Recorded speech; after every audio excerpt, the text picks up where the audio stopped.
Penrith Panthers 5/8 Jarome Luai has come under fire after appearing to have kicked Parramatta Eels rival Isaiah Papali'i while the second rower was on the ground in the NRL Grand Final on Sunday. Penrith sealed their status as one of the NRL's greatest ever teams, going back-to-back with a crushing 28-12 Grand Final win over Parramatta. Watch the video above. Jarome Luai appears to kick Isaiah Papali'i following a tackle. Watch the latest sport on Channel 7 or stream for free on 7+, but the win could be marred following the incident that unfolded 23 minutes into the first half. Papali'i was in the middle of making a tackle on a returning Brian 2.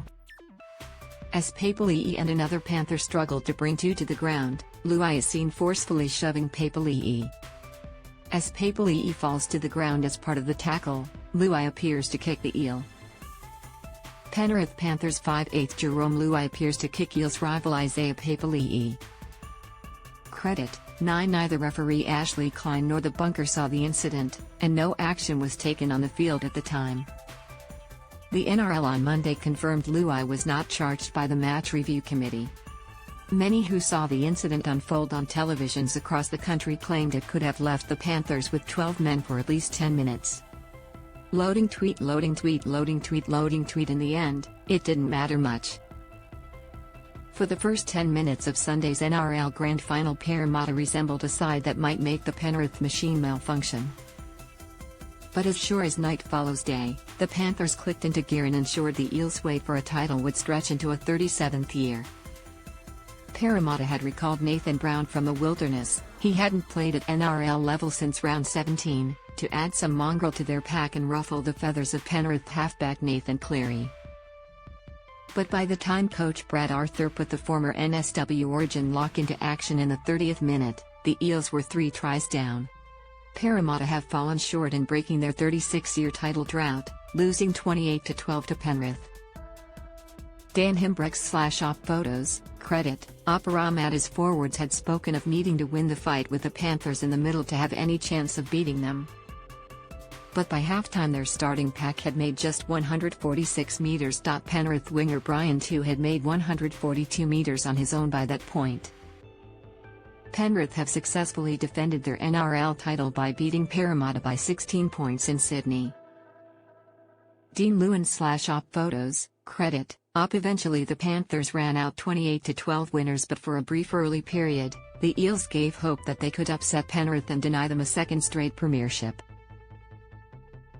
They hassled Cleary on his kicks and took the sting out of 2's yardage carries by kicking to him. 5/8 Dylan Brown nearly caught them napping when he sent a chip over the top for Mitchell Moses to chase early in the tackle count, and they chanced their arm by offloading and taking short side runs. They briefly matched the Panthers for aggression and fight in the forwards, but when Stephen Crichton scored in the 12th minute, Parramatta fell apart at the seams. They, Penrith, played too well in the first half and too fast for us, Arthur said. I said to the boys, right now is not the time to review or dissect, we just got beaten by a better team. Watch the video below. The Panthers score after a controversial video referee call.